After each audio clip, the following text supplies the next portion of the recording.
روشنی میں جنت کی زندگی کیسی ہوگی؟ کیا وہاں خواہش ہوگی؟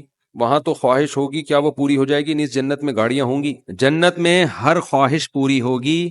وَلَكُمْ فِيهَا مَا تَشْتَهِي أَنفُسُكُمْ، قرآن کہہ رہا ہے جس چیز کا بھی تمہارا دل چاہے گا وہ تمہیں وہاں ملے گی۔ وَلَكُمْ فِيهَا مَا تَدَّعُونَ، جو بھی مانگو گے وہ بھی ملے گا لازم۔ فَلَا تَعْلَمُ نَفْسٌ مَّا أُخْفِيَ لَهُم مِّن قُرَّةِ أَعْيُنٍ، اللہ فرماتے ہیں ہم نے اپنے نیک بندوں کے لیے جو گناہوں سے بچتے ہیں، زنا سے، شراب سے، نماز قضا کرنے سے، والدین کی نافرمانی سے، رشتہ داری توڑنے سے، سود کھانے سے، داڑھی کاٹنے سے، اور چوری کرنے سے، کسٹمر کو ٹھگنے سے، یہ جو برائیاں ہیں نا، جو لوگ بھی ان سے بچتے ہیں، مختلف جگہوں پر مختلف مضامین میں یہ آیت وارد ہوئی ہے، تو اللہ فرماتے ہیں ہم نے ان کی آنکھوں کی ٹھنڈک کا کیسا سامان چھپا کے رکھا ہے، یہ کسی کو خبر نہیں ہے۔ کیا زبردست آیت ہے یار! اللہ کہتے ہیں کسی نفس کو خبر ہی نہیں ہے کہ ہم نے آنکھوں کی ٹھنڈک کا کیسا سامان چھپا کے رکھا ہوا ہے اپنے نیک بندوں کے لیے، تو ہر خواہش جنت میں پوری ہوگی۔ بعض لوگ یہ کہتے ہیں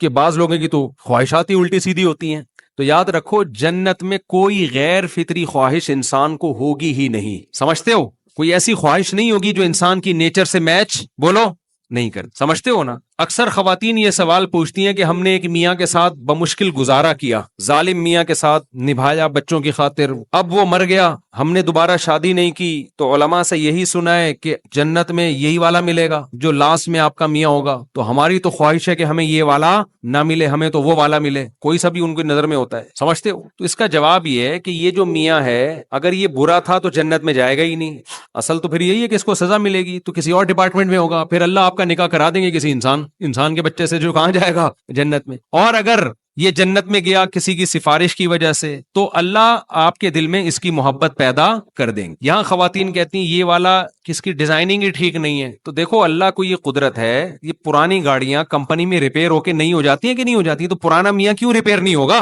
کیا خیال ہے؟ پرانا والا بھی کیا، یہ سب کچھ اللہ کی قدرت میں ہے، تو جو بھی کرے گا اللہ، یہ اللہ پہ چھوڑ دو، اس میں ٹینشن لینے کی کوشش نہ کرو۔ مرد پریشان ہوتا ہے کہ یہی والی مجھے ملے گی۔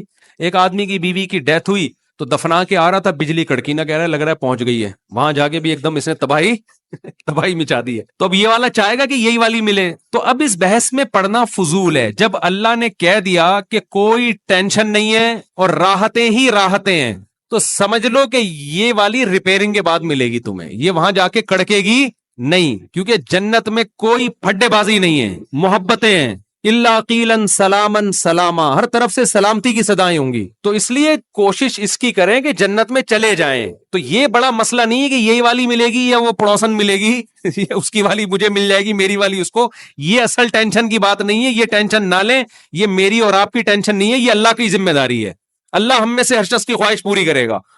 فوکس اس کو کریں کہ اعمال ایسے کریں وہاں پہنچ جائیں، پھر وہاں جا کے اللہ سے کہنا مجھے یہ والی نہیں چاہیے، تو اللہ کہے گا کہ اسی کو برداشت کرنے کی وجہ سے تو یہاں پہنچا ہے، اب تجھے یہ والی نہیں چاہیے تو اللہ اس نفرت کو محبت سے تبدیل بھی کر سکتے ہیں۔ دل کس کے ہاتھ میں ہے؟ اللہ کے ہاتھ میں۔ تو کوشش اس کی کریں کہ پہنچ جائیں کسی طرح جنت میں، اور عورت کو بھی چاہیے کہ وفا کرے اپنے میاں کے ساتھ، آدمی کو بھی چاہیے اپنی زوجہ کے ساتھ بولو وفا کرے۔ شریف لوگوں کے لیے جنت ہے، بے وفاؤں کے لیے نہیں ہے، جوڑنے والوں کے لیے ہے، توڑنے والوں کے لیے نہیں ہے۔ تو ہاں بہت مجبوری ہو جائے پھر توڑنا، پھر اسلام نے اجازت دی ہے، لیکن وہ مجبوری آج کل ہو نہیں رہی ہے، ایویں ہی ٹوٹ رہی ہے ذرا ذرا سی باتوں پہ رشتے، تو ابھی تو جوڑے ہیں، اللہ کو جوڑنے والا۔ جنتیوں میں جتنے بھی جنتی ہیں اللہ نے سب کی علامات رشتے جوڑنا بتایا ہے، توڑنا نہیں بتایا۔ تو رشتوں میں میاں بیوی کا بھی تو رشتہ ہے کہ نہیں ہے، ماں باپ کا رشتہ، اولاد کا رشتہ، بہن بھائیوں کے رشتوں کو جوڑتے ہیں، توڑتے نہیں ہیں۔ اور گرل فرینڈ کا جو رشتہ ہے نا، یاد رکھو اس کے جوڑنے کا کوئی ثواب اسلام میں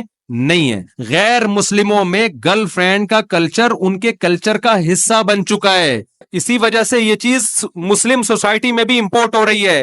خوب سمجھ لو سب سے غلیظ اور گندا اور پلید اور ناپاک اور گوبر والا رشتہ بوائے فرینڈ اور گرل فرینڈ کا رشتہ ہے۔ یہ اتنا غلیظ رشتہ کسی کو بتاتے ہوئے نا شرمایا کرو کہ میری گرل فرینڈ ہے، یہ ناپاک رشتہ ہے، اس محبت پہ کوئی ثواب نہیں ملتا۔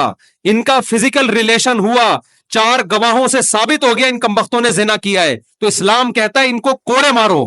شادی شدہ نے گرل فرینڈ رکھی ہوئی ہے، اسلام کیا کہتا ہے، حکومت کو کہتا ہے آپ نہ یہ کام کریں کہ اس کو زمین میں گاڑ کے پتھروں سے مار کے ہلاک کر دو۔ اور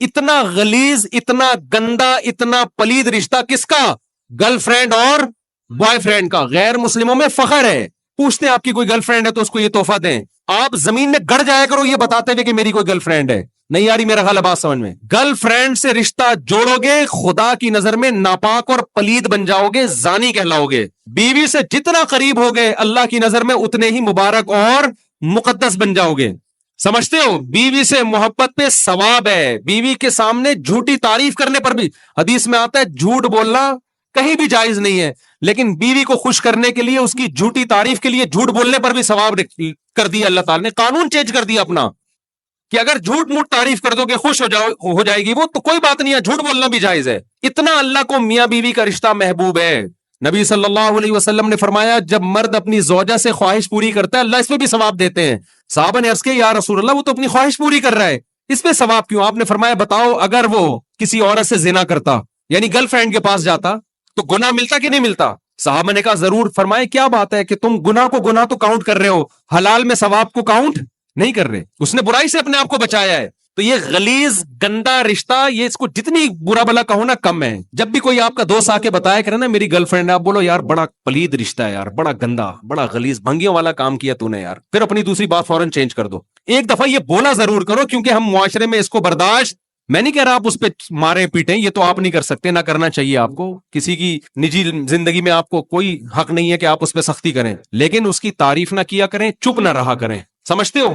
جب بھی بولے نا کہ میری گرل فرینڈ ہے یا میرا بوائے فرینڈ ہے, آپ بولے بڑے پلید کام کیا, بھنگیوں والا کام کیا, اس سے اچھا تھا گٹر صاف کر لیتا, بھنگی بن جاتا. ہاں آپ بتائیے کس سلسلے میں آنا ہوا. ایک دفعہ پارسل ضرور کیا کرو. چپ بیٹھے ہوئے ہوتے ہیں. میرے پاس ایک دفعہ میں سفر پہ تھا تو ایک شخص آیا اپنی گرل فرینڈ کو لے کر, لڑکا تھا, یونیورسٹی میں کہیں ٹور پہ نکلے ہوئے تھے, ہم بھی گلگت چترال گئے ہوئے تھے, وہ بھی پورا بس بھر کے نا لڑکے لڑکیوں کی جاتے ہیں لوگ یونیورسٹیوں میں. ماں باپ نے تو اپنی بیٹیوں کو بالکل ماشاءاللہ بے غیرت بنانے میں کوئی کسر چھوڑی. ماں باپ چاہتے ہیں اچھی ڈاکٹر بنے ہماری بیٹی, کماؤ پوت بنے, کمائے, تو ان کو اس سے کوئی غرض نہیں ہے. بوائے فرینڈ کے ساتھ جا رہی ہے, لڑکوں کے ساتھ جا رہی ہے. آج کل یہ ٹینشن ختم ہو گئی, آخرت کی فکر نہیں ہے نا. تو وہ آیا میرے پاس, کہہ رہے میری گرل فرینڈ ہے, آپ کو سلام کہہ رہی ہے, میں بھی آپ کو سلام کہہ رہا ہوں, میری گرل فرینڈ کے لیے کوئی حکم ہو تو بتائیے. میں نے کہا اس کو حکم یہ ہے, کوئی نصیحت ہو تو بتائیے. وہ تو بیچارہ عقیدت میں آیا تھا. یہ بھی ایک اچھی بات ہے یار, چلو ہمارے پاس کیوں آ رہا ہے, تھوڑی سی مذہب کی محبت ہے تبھی تو آ رہا ہے نا. تو میں نے کہا دیکھو اس کو یہ کہہ دو کہ وہ آپ کو چھوڑ دے اور آپ اس کو چھوڑ دیں. سمجھ میں آ رہی ہے بات؟ تو بری تو لگی ہوگی اس کو, لیکن میں نے کہا پارسل تو کرو نا یار, تاکہ اس رشتے کو لوگ فخر سے کم از کم بولو نا.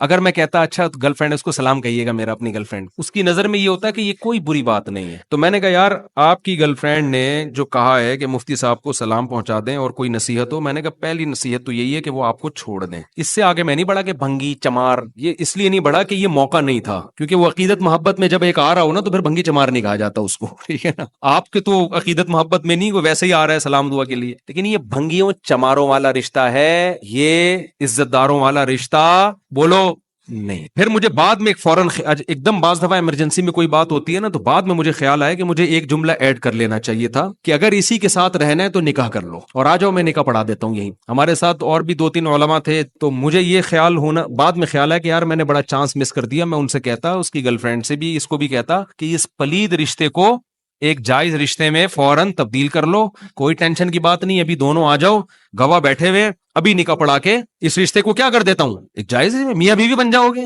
اور رہنے کی نیت سے, اس نیت سے نہیں کہ گلگت سے واپسی کے ٹور پہ ہم نے کیا کرنا ہے, وہ اس نے عدالت سے خلا لینی اور اس نے طلاق دینی ہے, ایسا کچھ نہیں. رہ لو یار, کیا جا رہا ہے یار تمہارا, کتنا آسان ہے. ابھی بھی تو گھوم ہی رہے ہو نا, میاں بیوی بن کے گھومو, لائف کو انجوائے کرو اور رہنے کی نیت سے. لیکن وہ جب بات آئے گی اوڑے ایکچولی رخصتی کیسے ہوگی, ایکچولی ابھی ایجوکیشن اور ٹوپی ڈرامے بکواسات شروع ہو جائیں گے, فوراً ایک لمبی کہانی شروع ہو جائے گی. اور میں ایسی لڑکیوں کو جو بوائے فرینڈ کے ساتھ گلگت کے ٹور پہ نکلی ہوئی ہے, یہ بھی مشورہ نہیں دیتا کہ اپنی اماں سے پوچھو. اصولی طور پر تو لڑکی کو چاہیے شادی سے پہلے اپنے ماں باپ سے پوچھے. میں کبھی ایسی شادی نہیں کراتا کہ لڑکی کو میں باپ سے پوچھے بغیر اس کا کہیں نکاح پڑھا دوں. لیکن جب تو گھر سے نکل گئی ہے, یہاں ابا کو بتا کے ابا نے اس سے نہیں روکا, اس کا مطلب ابا شادی سے روکنے کا تو اب ابا نے حق اپنا خود ہی ختم کر دیا ہے. جب تم ایک بوائے فرینڈ کے ساتھ راتیں ہوٹل میں گزار رہی ہو, یہ کام ابا سے پوچھ کے کیا اس نے, کیا ہو گیا, تو اب میں اس کے ابا سے پوچھ کے اس کا نکاح کراؤں گا؟ تو میں تو کراؤں گا اس کا نکاح کہ بھائی یہ یہاں تک آ گئی، ابا آپ سے پوچھے بغیر، آپ روکتے تو رک نہیں سکتی تھی، یا آپ نے روکا ہی نہیں، اس کا مطلب آپ نے اس کو زنا کی اتھارٹی دے دی ہے، تو پھر میں اس کا آپ سے پوچھے بغیر نکاح پڑھاؤں گا۔ سمجھ میں آ رہی بات؟ پھر ابا کل کہیں گے نا کہ آپ نے ہمارا نکاح کیوں پڑھا؟ میں کہوں گا دونوں گھوم رہے تھے، راتیں گزار رہے تھے اکٹھے، اس برائی سے روکنے کے لیے ہم نے کیا کیا ہے، ان کا نکاح پڑھا دیا۔ وہ کہیں گے آپ کون ہوتے میری بیٹی کا نکاح پڑھانے والے؟ تو میں اس سے کہوں گا آپ اس بچی کے باپ بعد میں ہو، اس بچی کا حق پہلے اللہ سے کیا ہے، بولو نا، اللہ کا رشتہ پہلے مقدس ہے، اللہ اس برائی کو پسند نہیں کرتا، تو اللہ نے مجھے یہ اتھارٹی دی ہے کہ آپ کی ولایت نکاح کے معاملے میں اس پہ ساقط ہو چکی ہے، آپ اس کے ولی شادی بیاہ کے معاملے میں رہے نہیں ہو۔ سمجھتے ہو کہ نہیں سمجھتے؟ تو مجھے خدا نے اجازت دی ہے کہ میں ان کا نکاح پڑھا دوں آپ سے پوچھے بغیر، کیونکہ یہ کام کے لیے بھی تو ولی کی اجازت چاہیے تھی نا، تو ولی کے لیے جائز تھا اجازت دے دیتا کہ ابے نکاح کے لیے جب ولی کی اجازت ضروری ہے تو کیا بوائے فرینڈ بنانے کے لیے ضروری نہیں ہے؟ اور ولی کے لیے جائز ہے کہ اس کو اجازت دے؟ تو جس ولی نے اپنی بیٹی کو بوائے فرینڈ رکھنے کی اجازت دے دی ہے تو وہ اس کو شوہر بنانے سے کیسے روک سکتا ہے؟ نہیں آ رہی کھوپڑی میں تو جو چل رہے ہو چلتے رہو بیٹھ کے۔ مان اصل بات میں یہ کر رہا تھا، جب کوئی بتایا گیا میری گرل فرینڈ ہے تو بولا یار بڑا گندا بھنگیوں والا کام کیا، اور سنائیے کیسے آنا ہوا؟ فوراً موضوع چینج کر دو، کیونکہ پھر وہ برسے گا آپ کے اوپر، تو کون ہوتا ہے مجھے روکنے والا؟ تو ایک دفعہ یہ پارسل کر دیا کرو تاکہ اس کو شاید اس کے ضمیر جاگ جائے کہ میں کوئی اچھا کام نہیں کر رہا، شاید اپریشیٹ نہ کیا کرو۔